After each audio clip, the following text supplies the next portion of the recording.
Oke, halo teman-teman. Apa suara saya sudah terdengar? Terdengar, Kak. Baik. Halo teman-teman peserta webinar Indobot dengan tema, kali ini tema kita yaitu How to Research and Develop IoT Device in Industry ya teman-teman. Selamat sore semuanya. Gimana nih kabarnya hari ini?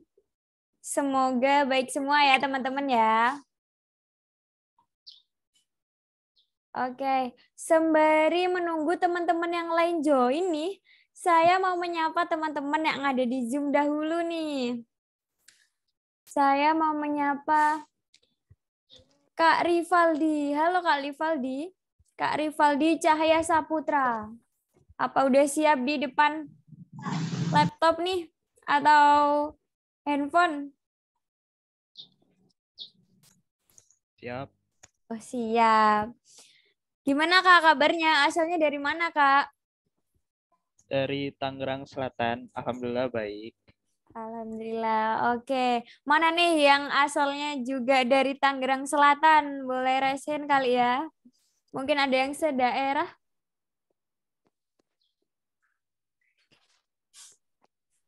Oke, sepertinya nggak ada ya. Nggak apa-apa deh. Oke. Kak, apa udah siap untuk... Halo? Apa suara saya terdengar ya teman-teman? Terdengar, Kak. Oke. Sudah siap belum nih teman-teman mengikuti webinar pada sore hari ini? Insya Allah siap, Kak. Oke, terima kasih. Karena waktunya sudah menunjukkan 15:33 ya teman-teman, kita buka saja webinar pada sore hari ini. Oke, Assalamualaikum warahmatullahi wabarakatuh. Waalaikumsalam. Waalaikumsalam. Selamat datang di webinar mingguan Indobot Academy. Pertama-tama kita ucapkan rasa syukur kepada Tuhan Yang Maha Esa karena berkat rahmatnya kita bisa hadir di acara online webinar Indobot Academy pada sore hari ini teman-teman. Sebelum memulai acara webinar pada sore hari ini, mari kita buka acara ini dengan berdoa. Baik, berdoa dimulai. Berdoa selesai.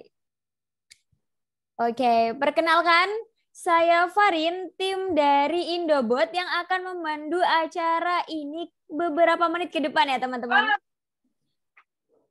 Oke, mungkin buat teman-teman bisa di-unmute semua dulu ya, agar tidak mengganggu acara webinar.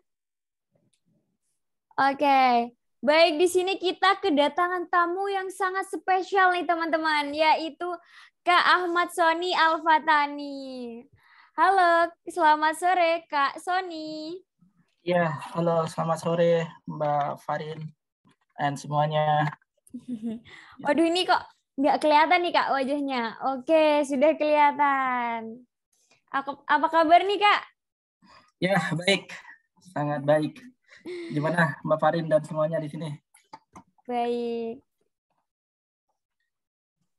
Buat teman-teman yang untuk sekarang nih saya mau jelasin sedikit tentang apa sih webinar itu ya teman-teman ya. Jadi webinar ini fungsinya adalah untuk sebagai wadah komunikasi dan sharing untuk user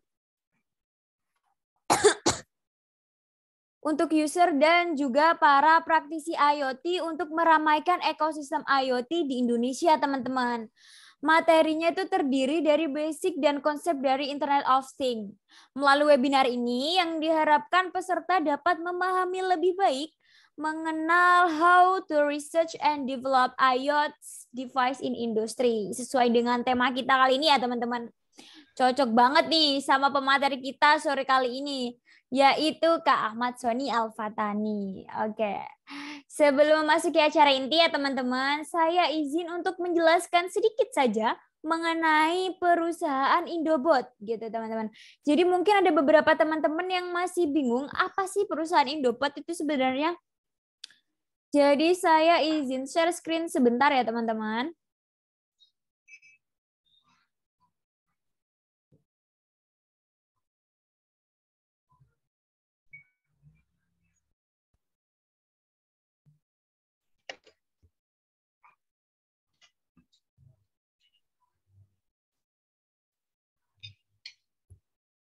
Oke, sebentar ya teman-teman. Apa share screen saya sudah terlihat? Sudah, Kak. Oke. Di sini saya akan jelasin sedikit mengenai apa sih perusahaan Indobot itu. Jadi perusahaan Indobot itu adalah perusahaan startup di bidang edutech di mana kami itu menyediakan event, training, dan e-course teman-teman. Nah sekarang nih Indobot lagi fokus di bidang pengembangan karir dan skill digital. Kami yakin kesuksesan itu hadir ketika kita berhasil membantu orang lain menjadi sukses. Adapun beberapa lembaga dan instansi yang ikut membantu kesuksesan kami teman-teman, yaitu ada dari Kominfo, ada dari Telkom Indonesia, Yuk Bisnis, dan masih banyak lainnya teman-teman. Dan sudah tak terasa ya teman-teman, ternyata Indobot itu sudah memiliki banyak user. Usernya itu sudah mencapai 26.000 lebih dari seluruh Indonesia teman-teman.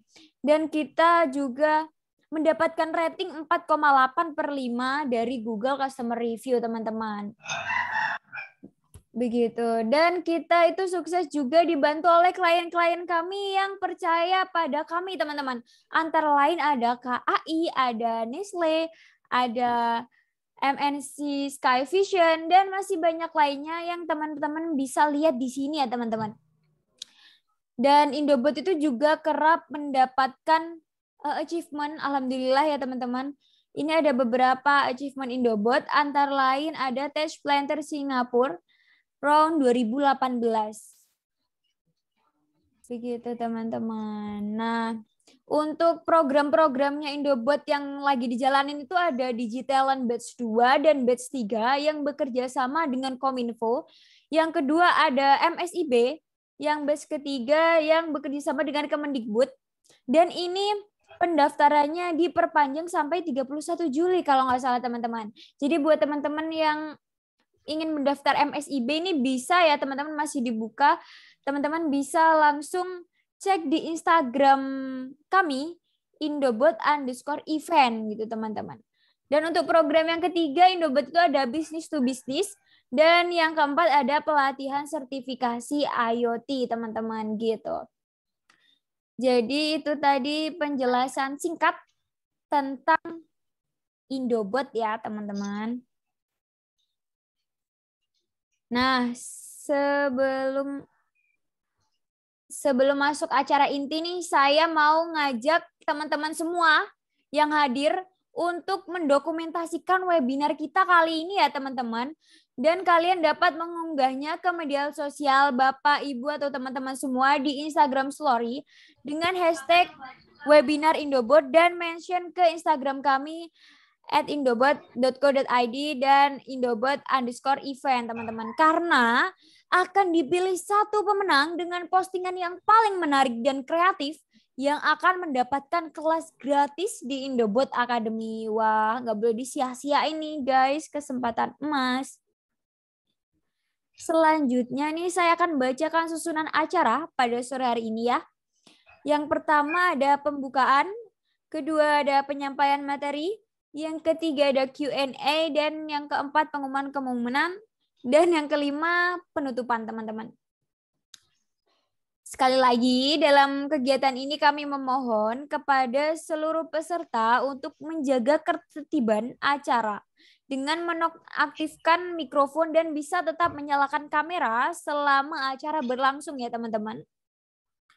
Oke, tanpa berlama-lama lagi langsung aja kita masuk ke acara inti yaitu webinar How to Research and Develop IoT Device in Industry. Pada webinar hari ini pembicara kita adalah Kak Ahmad Soni Al-Fatani. Beliau ini adalah Graduate Research Assistant in IoT Lab Seoul National University of Science and Technology. Kalau orang bilang tak kenal maka tak sayang teman-teman. Izinkan saya untuk membacakan sedikit informasi dari CV pembicara kita kali ini ya teman-teman. Jadi nama lengkap beliau itu Kak Ahmad Soni Al-Fatani. Beliau ini lulusan Universitas Gadjah Mada UGM dan beliau juga melanjutkan pendidikannya di Seoul National University of Science and Engineer. Beliau juga berpengalaman lebih dari 4 tahun di bidang engineering, management, research and development, leadership and mentoring, dan juga problem solving. Dan sekarang beliau nih bekerja di PT Sistem Integrasi Mandiri sebagai asisten supervisor R&D di Jakarta Selatan. Wah, keren banget ya pembicara kita kali ini ya teman-teman. Oke, langsung aja kita sapa lagi ya. Kita sapa lagi yaitu Kak Ahmad Sony Al-Fatani. Selamat sore, Kak. Halo, selamat sore Mbak Farin and semuanya di sini. Oke, mungkin bisa dijelasin sedikit Kak, kita akan membahas tentang apa nih untuk beberapa menit ke depan nih? Disampaikan poin-poin pentingnya aja mungkin Kak Sony. Ya, jadinya di pertemuan kali ini kita mungkin akan lebih banyak tentang discuss sesuai tema ya, sesuai tema R&D IoT Device in Industry. Cuma karena memang dari temanya begitu luas, jadinya saya akan coba mengkerucutkan aja untuk membahas tentang potensi-potensi, terus challenge, dan tentunya solusi-solusi yang biasa diterapkan di industri untuk device-device IoT. Mungkin seperti itu sih gambaran ke depannya kita. Oke, terima kasih Kak Sony atas penjelasannya sedikit tentang materi yang akan kita bahas kali ini. Oke deh teman-teman, sebelum memulai sesi pemaparan materi, kita foto bersama terlebih dahulu ya teman-teman.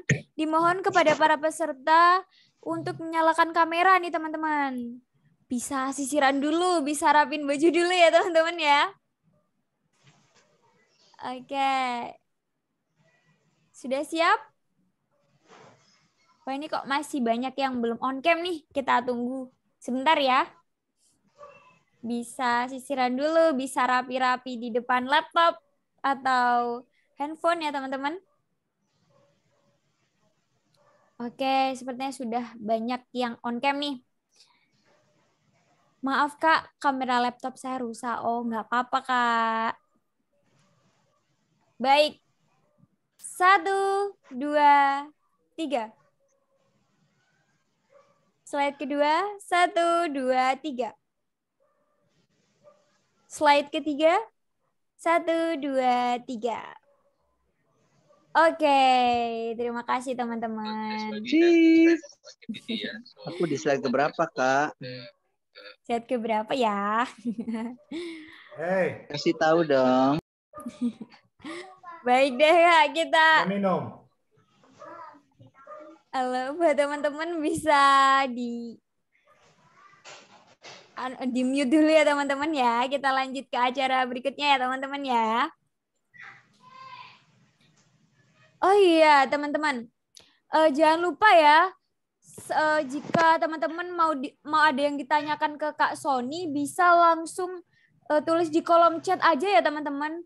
Dan untuk teman-teman yang mau tanya langsung bisa raise hand dulu di sesi Q&A nanti akan dijawab nih oleh Kak Sony gitu. Karena akan ada satu penanya terbaik, akan dipilih satu penanya terbaik yang akan mendapat reward dari Indobot ya teman-teman ya. Jadi banyak-banyakin untuk bertanya deh supaya bisa dipilih jadi satu penanya terbaik yang mendapatkan reward dari Indobot teman-teman. Jangan lupa juga pakai format bertanya ya. Setelah ini akan saya kirimkan di kolom chat. Baik, langsung saja nih kita masuk ke acara sesi penyampaian materi kepada Kak Sony Al-Fatani. Gimana Kak Sony, sudah siap untuk menyampaikan materi webinar hari ini? Oke, siap.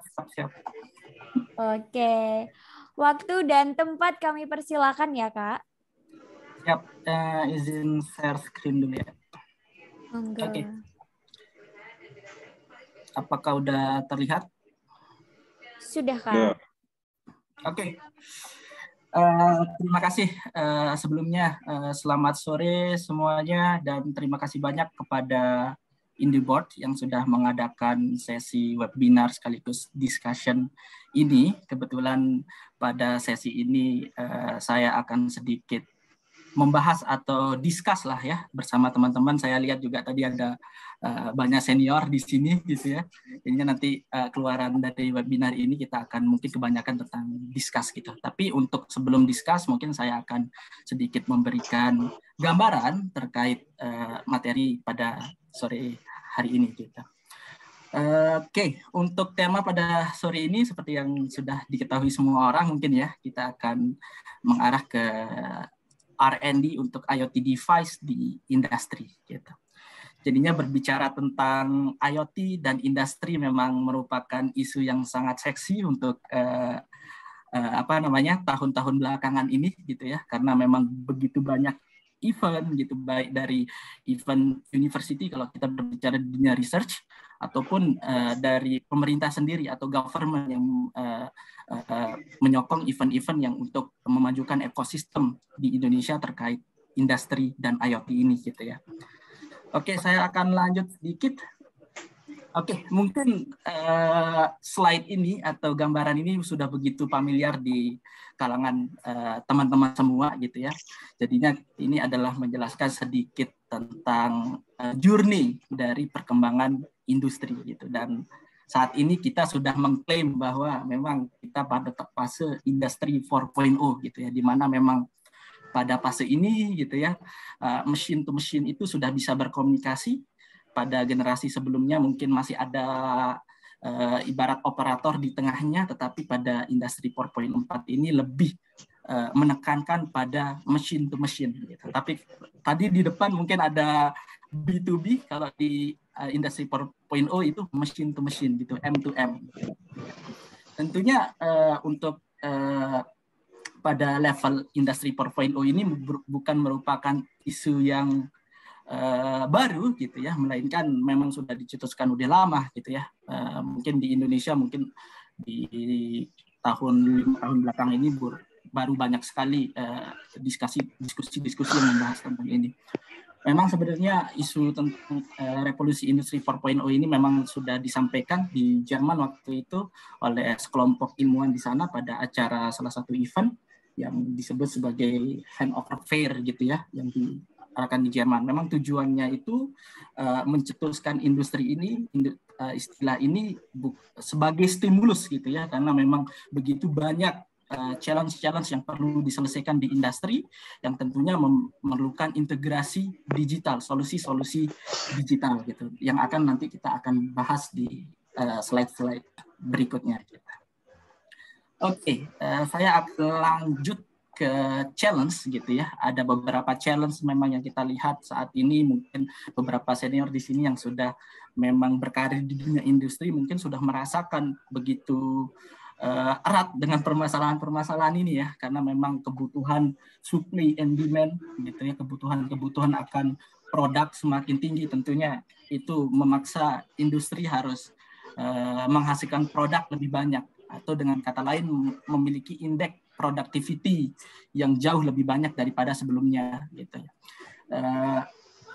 Quantity di sini juga harus diimbangi dengan kualitas tentunya, sehingga hal-hal yang ada di industri seperti predictive analysis, mengefisiensikan proses dan meningkatkan proses tadi, sekaligus juga safety untuk operation, untuk worker atau pekerja di sana, dan tentunya aset manajemennya harus diperbaiki lebih baik lagi untuk tentunya mencapai namanya yang kita impikan tadi, smart industry atau industri 4.0 tadi gitu ya. Memang di sini itu begitu banyak gitu ya permasalahan-permasalahan seperti tidak termonitornya waktu penggunaan mesin, itu juga mempengaruhi nanti dari cost production gitu ya. Tidak ada kontrol pada produksi lapangan secara remote, tidak diketahui konsumsi energi yang terjadi gitu. Banyaklah memakan waktu di proses production, itu juga akan berpengaruh, berimpact besar terhadap namanya cost production di industri gitu. Sehingga memang saat ini tentunya industri-industri itu sudah mulai melihat gitu ya, melihat opportunity untuk melakukan efisiensi, untuk melakukan namanya perbaikan akan hal-hal yang saya sebutkan tadi gitu ya, dengan memanfaatkan tentunya transformasi digital gitu. Salah satunya mungkin Internet of Things, ada big data, mungkin AI, robotik dan beberapa ilmu lainnya. Memang dari sejarah telah membuktikan ya, kalau memang suatu organisasi atau suatu company atau industri tidak mengikuti perkembangan teknologi, cenderung mereka hasil produksinya atau produk yang dihasilkan itu biasanya stagnan. Yang artinya mereka itu memiliki peluang akan disalip oleh kompetitor-kompetitornya, sehingga memang mau tidak mau industri atau organisasi tertentu harus mengadopsi teknologi-teknologi baru sehingga tetap menjadi pionir atau pemain terkuat lah pada bidang-bidang produk-produk mereka gitu, sehingga memang isu industri 4.0 ini merupakan isu yang sangat seksi di kalangan industri kita. Oke, apa sih gain ketika industri itu mulai mengadopsi namanya Internet of Things gitu ya di sini ya. Dengan di sini pada gambar yang saya tampilkan di atas ini saya ambil dari telkomseliot.com gitu ya. Di sini itu terlihat jelas sebenarnya ya, kebutuhan akan industri IoT di industri gitu ya, baik di manufacturing, retail, finance, information service, dan masih banyak lainnya yang masih kata other, dan itu juga masih begitu luas gitu ya. Dan memang potensi ini secara finance, secara uang gitu ya, dalam tanda kutip uang, itu memiliki potensi yang sungguh sangat besar gitu ya.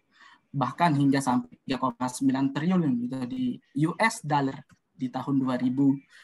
Nah, ini juga menunjukkan seberapa besar potensi akan seseorang IoT developer nanti ke depannya untuk tentunya melakukan manipulasi atau enggak melakukan rekayasa terhadap proses-proses sehingga menjadi lebih efisien di industri. Oke. Ini adalah benefit gitu ya untuk industri ketika mereka itu mulai mengimplementasikan dari perangkat IoT tadi gitu ya. Tentunya dengan adanya perangkat IoT ini mereka akan memiliki opsi decision making yang lebih baik, karena decision making ini tidak hanya didasarkan oleh data-data, di mana data-data ini tentunya akan di-collect oleh IoT devices, karena pada dasarnya sebenarnya IoT devices itu adalah semacam data kolektor, data yang perangkat yang ditugaskan untuk mengkolek data dan dikumpulkan dalam satu server kalau secara teknis gitu ya, dan nanti data-data itu bisa kita olah dengan algoritma tertentu baik AI atau machine learning yang lainnya, dan tentunya akan memberikan better decision making yang lebih baik untuk memutuskan sesuatu hal atau isu di industri itu gitu ya.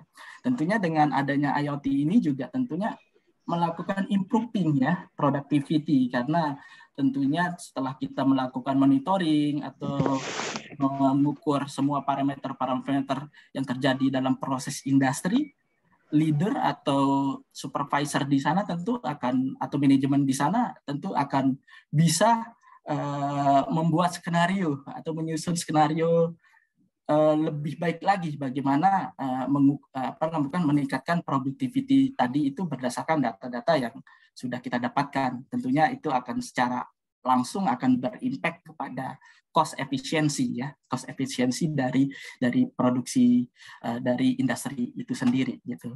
Dan pada akhirnya juga karena produksi cost production itu menjadi efisien, mungkin bahan produksi itu menjadi lebih murah atau lebih terjangkau, dan tentunya akan lebih memuaskan terhadap customer di sini, di mana customer first ini menjadi puas, menjadi loyal customer untuk produk-produk yang dihasilkan oleh industri yang sudah rapi tadi gitu ya. Oke, kita tadi sudah menyinggung beberapa istilah gitu ya. Kita menyinggung tentang industri, kita juga menyinggung tentang Internet of Things gitu.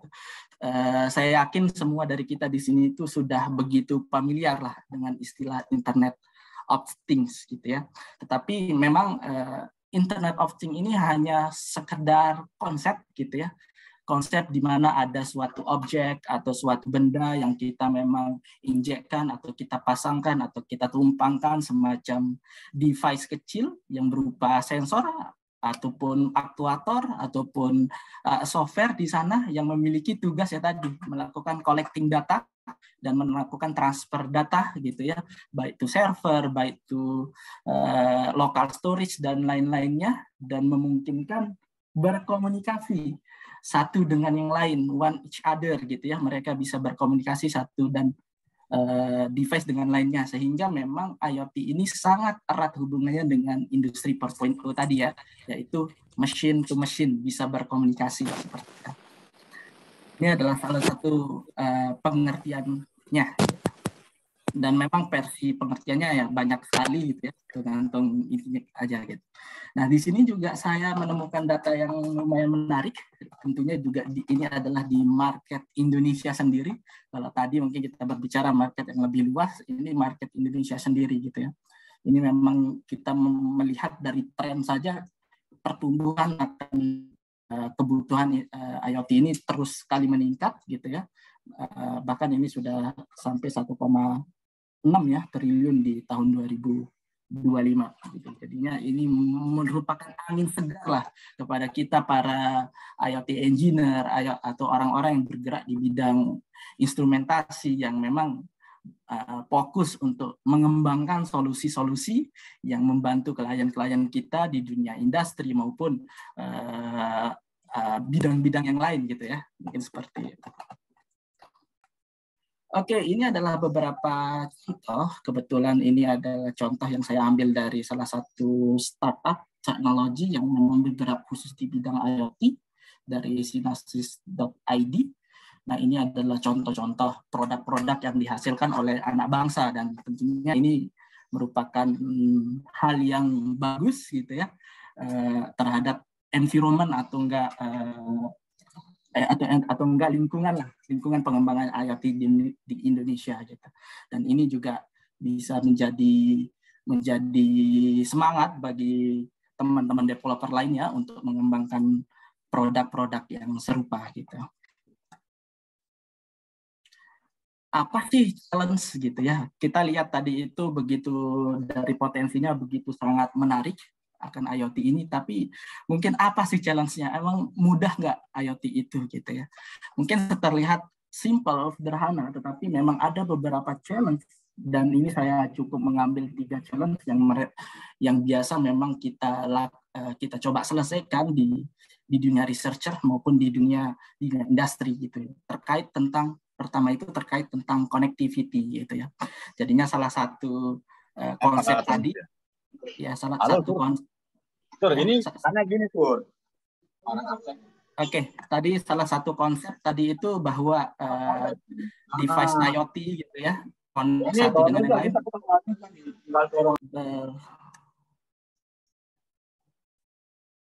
Oke, lanjut. Salah satu challenge-nya adalah connectivity gitu ya. Tadi itu kita ketahui bersama salah satu pokok bahasa yang penting dibahas di dalam IoT adalah machine to machine gitu ya. Suatu device bisa berkomunikasi dengan device yang lain. Nah, untuk komunikasinya ini tentunya memerlukan semacam jaringan atau connectivity gitu. Sehingga isu connectivity ini merupakan isu yang begitu seksi, bahkan tidak hanya ketika kita implementasi, bahkan di dunia research sekarang masih banyak paper-paper yang membahas tentang connectivity ini. Bagaimana ketika kita melihat tren yang begitu tinggi setiap tahunnya, artinya nanti dalam satu area banyak sekali device IoT yang akan terkoneksi ke jaringan, dan bagaimana cara kita memaksimalkan throughput istilahnya atau enggak balancing untuk connectivity, itu adalah isu-isu yang sedang terus dicari di dunia research untuk diimplementasikan ke depannya di dunia industri.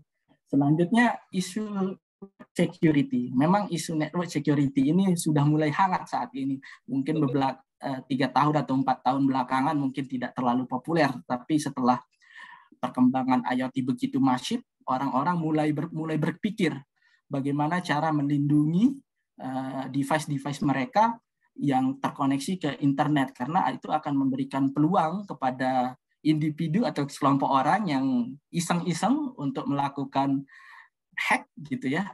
Apalagi device-device ini memang terkoneksi dengan perangkat-perangkat yang memang vital gitu ya, perangkat-perangkat yang vital. Jadinya memang itu adalah harus memiliki sistem security yang tinggi. Tetapi saat ini teknologi IoT juga dari segi security terus berkembang, banyak sekali protokol-protokol yang menggunakan sistem enkripsi yang bagus lah gitu ya, sehingga tidak mudah dibobol. Tetapi tetap saja di dunia research itu masih terus dicari bentuk-bentuk enkripsi yang bagus, apalagi kita berbicara IoT, yaitu CPU-nya begitu terbatas gitu ya. Jadinya bagaimana mengoptimalisasikan antara kompleksiti algoritma enkripsi dengan dengan besar CPU atau enggak pemrosesan di device IoT kita gitu. Selain itu juga power consumption. Nah, power consumption ini juga adalah isu yang sering sekali dibahas kalau teman-teman membaca paper-paper jurnal terkemuka, biasanya mereka juga membahas tentang power consumption.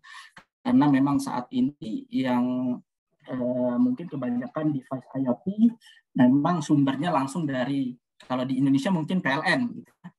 Tetapi ada juga device-device IoT yang bersifat wireless sensor network yang memang menggunakan baterai sebagai sumber powernya. Nah, power consumption di sini itu yang dikaji di dunia riset itu bagaimana melakukan optimasi sehingga memperpanjang lifetime dari sebuah sistem yang menggunakan baterai. Jadinya yang dilihat itu pengirimannya, frekuensi pengirimannya gimana, topologinya seperti apa, terus algoritma clustering untuk melakukan pengiriman seperti apa, sehingga isu hemat energi itu tercapai gitu.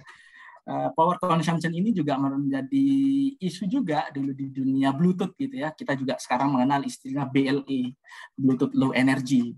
Begitu juga dengan device-device IoT. Sekarang juga isu-isu ini sedang hot-hotnya dibahas di dunia riset gitu ya. Oke, tadi kita udah membahas tentang IoT, kita juga telah membahas tentang industrial IoT gitu, IoT di industri, atau biasa disingkat sebagai IIoT gitu ya. Tetapi pada dasarnya kedua hal ini tidak berbeda, sama-sama IoT, cuma memang IIoT ini adalah IoT yang memang diperuntukkan untuk alat-alat industri gitu ya, alat-alat yang digunakan di industri. Karena challenge yang sangat menarik ketika kita berbicara tentang IoT di industri, kita sebisa mungkin alat-alat device tadi itu tidak langsung interferen secara langsung ya terhadap alat-alat industri itu, karena beberapa isu yang saya dapat dari teman-teman yang memang di industri, kalau kita memasang sesuatu ke alat-alat mereka secara langsung gitu ya, kalau terjadi kerusakan mereka mungkin tidak bisa melakukan klaim terhadap asuransi untuk alat itu, karena diperkirakan alat itu nanti rusak karena perangkat baru yang nempel itu. Jadi itu salah satu challenge yang menarik di industrial IoT ini gitu ya. Nah, inilah beberapa challenge yang saya temukan ketika memang mengembangkan device-device IoT di industri. Yang pertama yang harus kita cari tahu adalah durability atau kekuatan atau enggak kehandalan dari sistem yang kita buat gitu ya. Untuk menjawab kehandalan memang kita harus melakukan riset atau testing yang dengan waktu yang cukup lama dan tentunya akan wasting time, tapi ini harus memang dilakukan karena memang tadi itu untuk menghindari ketika suatu perangkat rusak itu karena jangan sampai karena sistem yang kita pasang gitu ya, IoT yang kita pasang, sehingga durability ini harus benar-benar diperhatikan oleh para engineer untuk ketika mengembangkan device. Terus cost effectiveness, jadinya memang cost effectiveness ini berkaitan dengan infrastructure gitu ya. Satu masalah bisa diselesaikan dengan banyak solusi gitu ya. Tetapi yang menjadi concern tentunya ketika ingin membangun device IoT di industri biasanya ya tentang cost effectiveness ini juga gitu ya. kita mereduksi cost atau biaya riset atau biaya produksi device IoT ini hingga matching lah dengan bisnis dari industri tersebut. Ini juga merupakan isu, apalagi kita sebagai seorang vendor, misalkan vendor untuk device IoT di industri. Nah, itu adalah hal yang sangat-sangat krusial. Kita bagaimana mendesain device IoT yang low cost tapi dengan durability yang bagus seperti itu. Terus selain itu adalah flexibility. Flexibility ini artinya ya bagaimana kita device kita itu mampu digunakan gitu ya dengan peruntukan yang lebih general. Artinya kita sebagai seorang developer membangun suatu IoT device tidak hanya khusus untuk menangani satu industri, supaya alat kita itu bisa digunakan oleh industri yang lain juga gitu ya. Karena kita tahu kalau terlalu spesifik alat kita hanya bisa digunakan oleh industri saja, maka kalau kita mendapatkan klien dari industri yang lain, tentunya kita harus melakukan banyak penyesuaian, dan tentunya itu adalah effort yang tinggi. Kita harus melakukan pengujian lagi dan sebagainya. Itu juga akan memberikan challenge yang lumayan gede terhadap SDM untuk engineer-nya gitu ya. Dan terakhir adalah isu yang paling menarik saat ini adalah latensi gitu ya. Latensi di situ ya tentunya terkait tentang delay respon, ya. Terkait tentang delay respon ketika suatu sistem device kita itu terkoneksi dengan internet, kita mengirim datanya itu langsung kita kirim ke server, terus dari server dilakukan processing dengan algoritma tertentu, hasilnya dikembalikan lagi untuk menggerakkan aktuator di site di device IoT. Itu kan prosesnya lumayan panjang dan tentunya akan menghasilkan latensi tertentu. Bagaimana kalau alat IoT itu tujuannya untuk eksekusi hal-hal yang krusial dan cepat, itu memerlukan proses tinggi. Maka dari itu latensi ini menjadi isu yang seksi di isu-isu tersebut. Tetapi untuk menangani isu latensi ini, saat ini juga orang sudah mulai mengarahkan IoT tidak hanya pemrosesan dilakukan di server pusat ya, melainkan juga di edge atau di site atau di ujungnya atau di sisi ujung lah ya, atau bisa dikatakan server lokal atau enggak bahkan mungkin komputasi di lokal device itu sendiri yang biasa kita kenal sekarang sebagai edge IoT. Dan isu ini saya rasa juga begitu menarik saat ini. Beberapa orang yang menghubungi saya dari luar negeri juga meminta untuk join development untuk mengembangkan device seperti itu. Dan saya rasa memang edge IoT itu adalah salah satu masa depan dari IoT yang kita kenal saat ini gitu.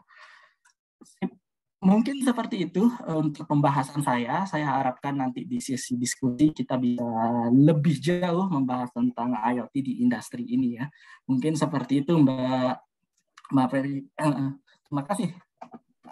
Baik, terima kasih sekali Kak Sony atas pemaparan materinya yang sangat berguna, yang sangat bermanfaat bagi saya dan teman-teman peserta semua yang hadir di Zoom kali ini.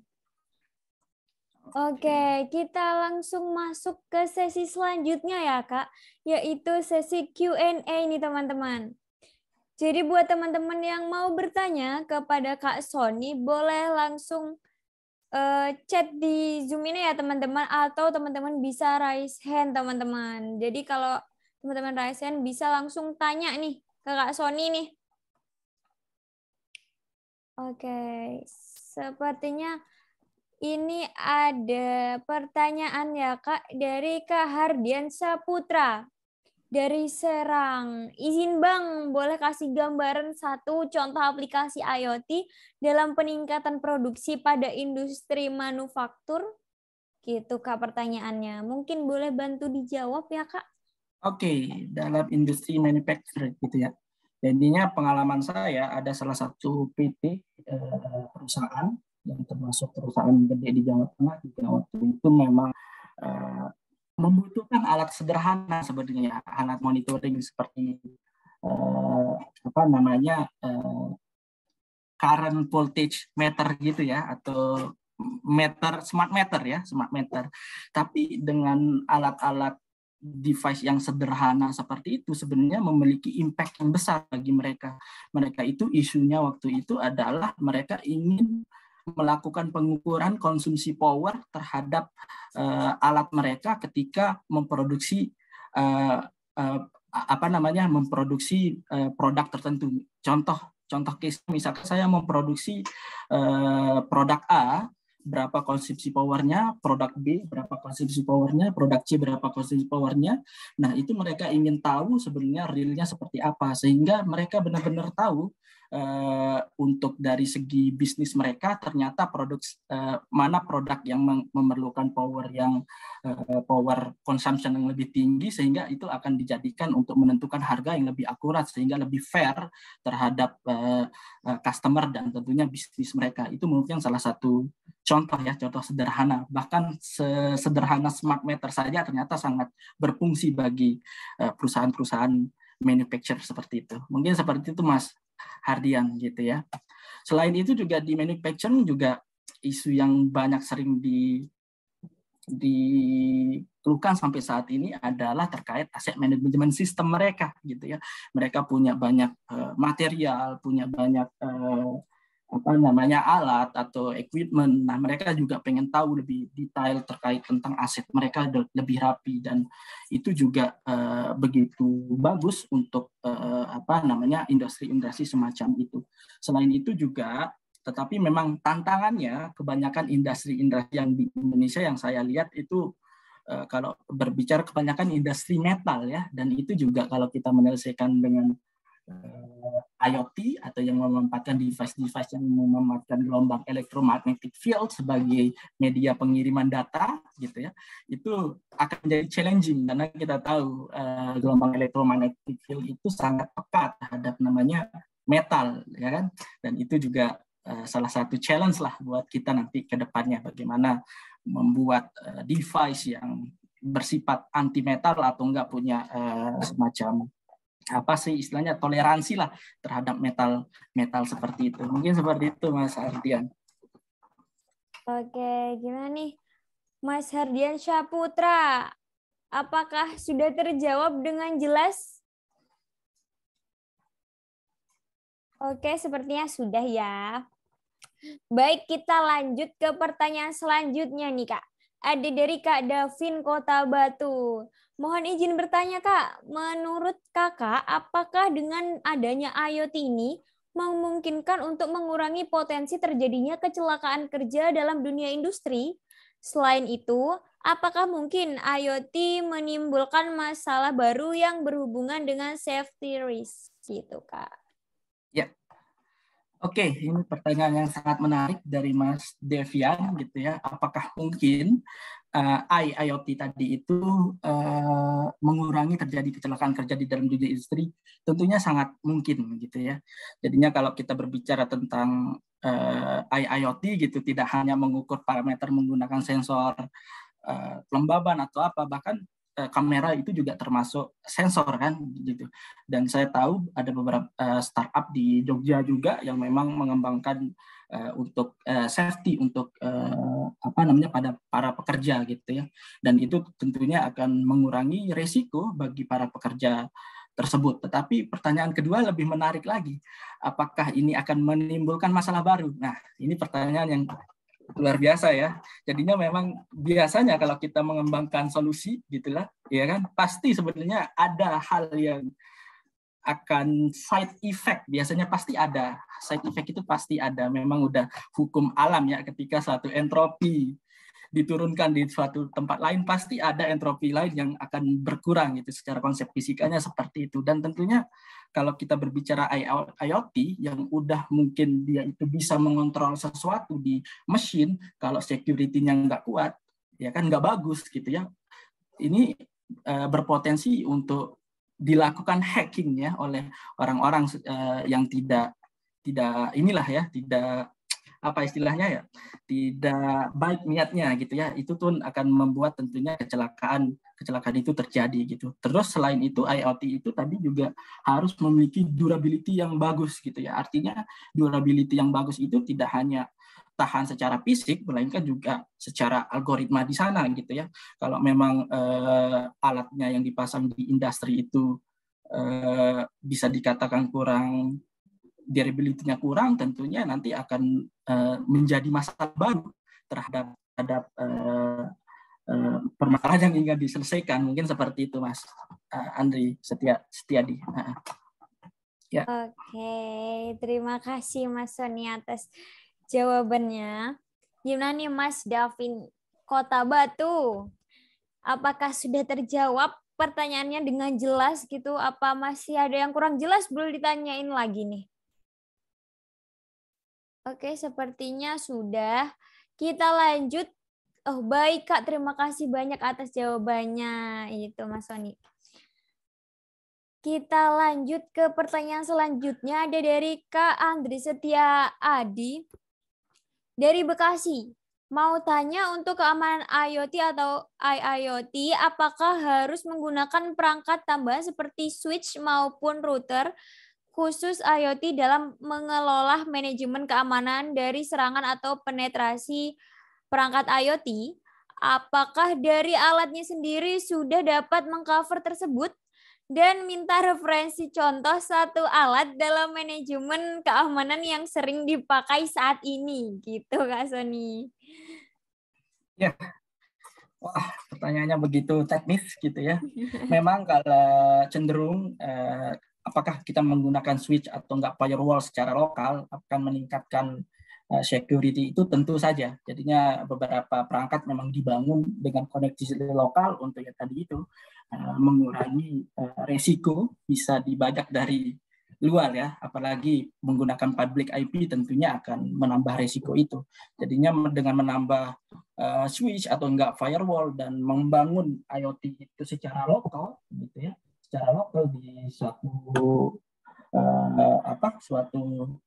area atau suatu industri tentu akan meningkatkan security tadi. Nah, terkait tentang hal itu maka orang mulai berpikir tentang Edge IoT yang saya katakan tadi gitu ya. Memang Edge IoT itu juga digunakan untuk meningkatkan security tadi sih. Jadinya memang isu security ini begitu seksi ke depannya gitu ya.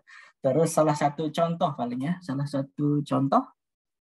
Iya tadi, benar. Referensi contoh satu alat. Salah satu contoh satu alat ya. Jadinya ini sepertinya belum bisa saya jawab, Mas Devin gitu ya. Untuk contoh alatnya seperti apa, tetapi yang jelas kalau security itu tidak hanya terkait tentang hardware ya. Jadinya security itu bisa juga kita tanamkan di IoT device-nya memang dari sisi protokolnya. Kita harus menggunakan protokol yang lebih terenkripsi. Contohnya HTTP gitu kan, ada protokol HTTP, ada protokol yang lain itu juga memiliki tingkat enkripsi atau keamanan data yang lebih baik lagi kan, seperti itu. Jadinya untuk pertanyaan yang satu contoh referensi, saat ini saya secara pribadi belum mendapatkan contoh real itu seperti apa belum dari security. Memang karena saya memang bidangnya memang bukan ke arah security-nya yang saya bahas, melainkan memang ke arah interference yang kalau spesifik saya sebagai seorang IoT engineer itu ke arah sana gitu ya.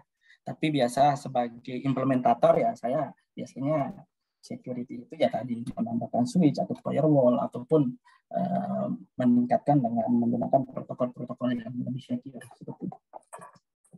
Baik, terima kasih Kak Sony.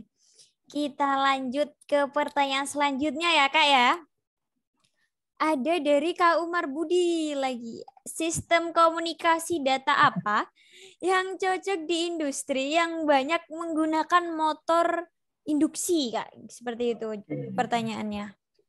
Oke, motor induksi ya. Berarti motor induksi mungkin pertanyaannya ini mungkin ke arah pengaruhnya kalau kita menggunakan IoT yang tadi itu saya jelaskan bahwa IoT tentunya menggunakan electromagnetic field gitu ya. Terus bagaimana kalau perusahaannya banyak menggunakan sistem induksi gitu ya. Induksi juga tentunya akan menghasilkan pancaran gelombang elektromagnetik juga. Tentunya itu akan mengganggu dari komunikasi device-nya ya, komunikasi M2M tadi.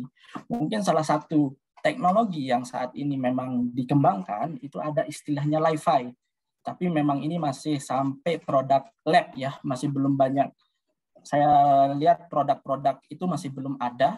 Mungkin kalau udah ada mungkin saya kurang tahu aja, tetapi yang jelas ada salah satu teknologi sekarang yang sedang dikembangkan namanya Li-Fi. Li-Fi itu adalah semacam device juga, tetapi media pengirimannya bukan gelombang elektromagnetik, melainkan mereka menggunakan gelombang yang spektrumnya lebih tinggi, yaitu gelombang cahaya tampak. Nah, itu juga bisa menjadi salah satu opsi di perusahaan-perusahaan memang yang banyak mengandalkan induksi atau perusahaan-perusahaan yang memang barang-barangnya kebanyakan metal, itu bisa menggunakan solusi ya, mungkin seperti itu. Dan mungkin Li-Fi juga akan menjadi teknologi di masa depan karena memang Li-Fi ini memiliki speed yang jauh lebih baik dibandingkan dengan Wi-Fi secara teoritikal ya, tetapi secara implement saat ini masih jauh sekali dari teoritisnya gitu.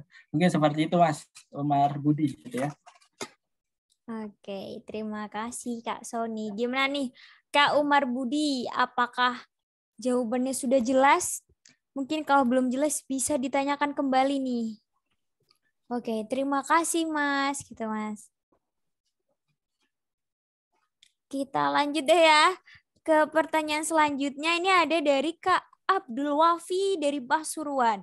Izin bertanya Kak, bagaimana cara kita mengaplikasikan IoT di desa yang mungkin terganggu masalah koneksi, sedangkan kita menginginkan data yang real time gitu Kak? Pertanyaannya, boleh bantu jawab? Ya, Mas Wafi. Nah, Mas Wafi sepertinya memang tipikal orang yang sudah memanfaatkan hingga ke remote area nih untuk device-device IoT. Memang seperti yang saya bilang tadi, connectivity merupakan isu yang sangat seksi tadi di dunia IoT, apalagi tentunya di daerah remote area. Tetapi memang untuk menyelesaikan masalah IoT di remote area mungkin harus dikombinasikan dengan teknologi-teknologi yang lain atau stack-stack yang lain. Contohnya mungkin yang familiar saat ini di Indonesia itu ada istilahnya LoRa ya, long range gitu ya, long range radio. Sama-sama medianya juga sama-sama radio. Itu juga bisa menjadi salah satu opsi di mana nanti node-node yang terpasang di remote area itu akan dipasangkan LoRa modul, dan LoRa modul itu nanti akan mentransmisikan data ke LoRa Gateway, di mana LoRa Gateway itu akan bertugas nanti mengkolek data dari semua node-node tadi dan mengirimkan ke jaringan internet. Itu adalah opsi yang pertama.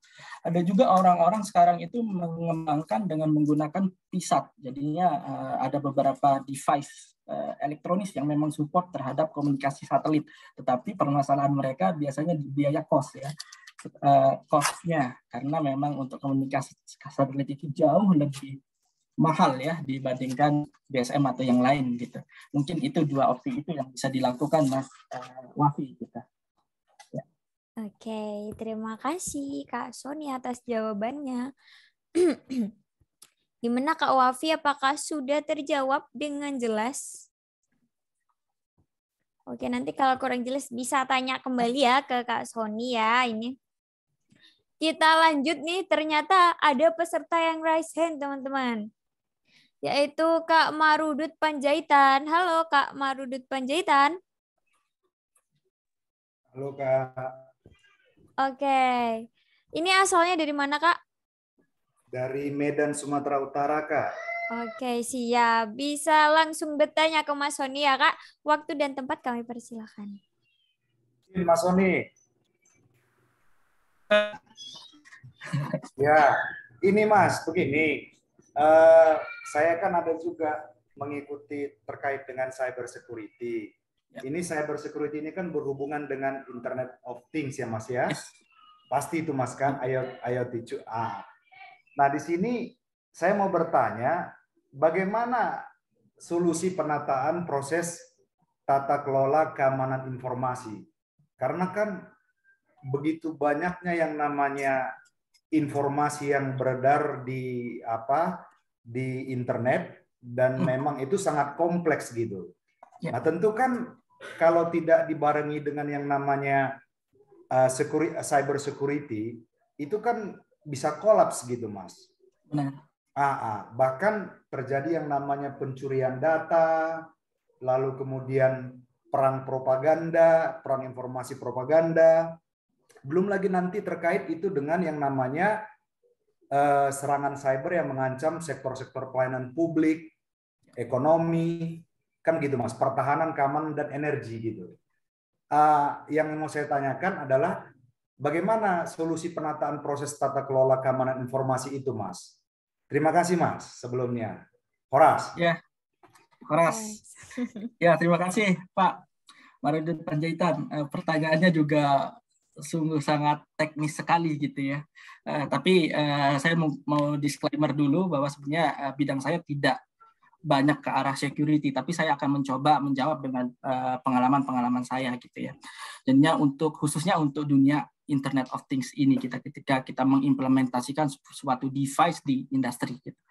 Nah, salah satu solusi yang memang sering kita lakukan seperti yang saya bilang tadi, kita memanfaatkan namanya Edge IoT tadi gitu ya. Edge IoT ini sebenarnya memang setiap perangkat itu bisa melakukan processing di lokal dia gitu ya. Sehingga kalau bedanya dengan IoT yang common atau IoT yang general saat ini, semua data itu di-collect dalam satu server, sehingga ketika terjadi semacam hacking atau orang yang aneh-aneh lah ya, jadinya data-data itu memang bisa dicuri dengan gampangnya. Tetapi berbeda dengan Edge IoT ini, jadinya data-data itu memang hasil pengukuran itu tersimpan secara lokal di sana, sehingga kalau seseorang ingin melakukan akses untuk mengambil data semuanya itu akan susah. Jadinya dia harus mengakses secara lokal di semua tempat itu, dan itu juga akan meningkatkan namanya security. Itu adalah salah satu opsinya tadi gitu, Pak. Mungkin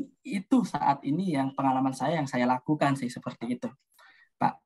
Terkait tentang isu security lebih tinggi, kebetulan saya bukan ke arah sana sih sebenarnya. Mungkin seperti itu, Pak Marudin Panjaitan gitu ya. Baik, terima kasih Mas Soni. Ya, Terima kasih, ya. Pak. Iya, sama-sama, Pak. Yes. Ini berarti adalah salah satu trigger saya untuk lebih mendalami ke arah security ke depannya ini. Terima kasih, Pak. Mas, terima kasih. Oke. Terima kasih ya Mas Soni karena sudah menjawab pertanyaan-pertanyaan dari teman-teman semua ini nih. Sepertinya sudah tidak ada pertanyaan lagi ya teman-teman ya. Atau mungkin kita akan pertanyaan-pertanyaan ini akan lanjut di grup WhatsApp ya teman-teman. Buat teman-teman yang masih mau sharing, mungkin sekarang lupa, aduh aku lupa pertanyaanku apa, bisa langsung diskusi langsung sama Mas Soni di grup WhatsApp ya teman-teman ya. Oke deh, karena waktunya sudah menunjukkan 16.23. Oh, 30 ya sekarang teman-teman ya. Kita akhiri juga webinar kita pada hari ini. Karena luar biasa banget antusiasnya teman-teman nih. Jadi karena mengingat waktu yang terbatas, kita juga harus mengakhiri webinar pada hari ini. Saya Farin dari Indobot Academy mengucapkan terima kasih yang sangat banyak kepada pembicara kita, yaitu Kak Soni, yang sudah berkenan untuk sharing ilmu serta experience-nya kepada saya dan teman-teman semua. Semoga ilmunya bermanfaat bagi kita semua ya Kak ya. Terima kasih. Ya, saya juga mengucapkan terima kasih banyak atas kesempatannya dari Indobot Academy dan tentunya teman-teman. Saya lihat antusiasnya begitu menarik dan saya rasa diskusi-diskusi saat ini seperti ini sangat penting terus diadakan oleh Indobot ya untuk tentunya meningkatkan antusiasme dan membangun environment yang baik untuk perkembangan IoT di Indonesia. Terima kasih semuanya. Terima kasih juga Kak Soni. Dan saya juga mau mengucapkan terima kasih banget nih atas antusias para peserta pada sore hari ini. yang sudah mau bertanya, yang sudah aktif. Saya terima kasih sekali ya buat teman-teman ya. Untuk selanjutnya adalah pengumuman untuk satu penanya terbaik ya teman-teman. Oke, di sini akan dipilih langsung satu penanya terbaik oleh pembicara kita, yaitu Kak Ahmad Sony Afatani. Silakan Kak Sony untuk membantu saya memilih satu penanya terbaik untuk hari ini. Sembari Kak Sony memilih nih ya, saya akan menyampaikan info yang tak kalah menarik dari Indobot Academy, karena Indobot Academy sekarang sedang membuka program studi independen bersertifikat IoT Engineer yang bekerja sama dengan Kemendikbud, dan pendaftarannya itu diperpanjang loh teman-teman sampai 31 Juli. Jadi buruan daftar sekarang juga karena kuota yang diberikan hanya 325 peserta teman-teman. Untuk informasi lebih lanjutnya bisa pantau terus di Instagram kami yaitu indobot_event.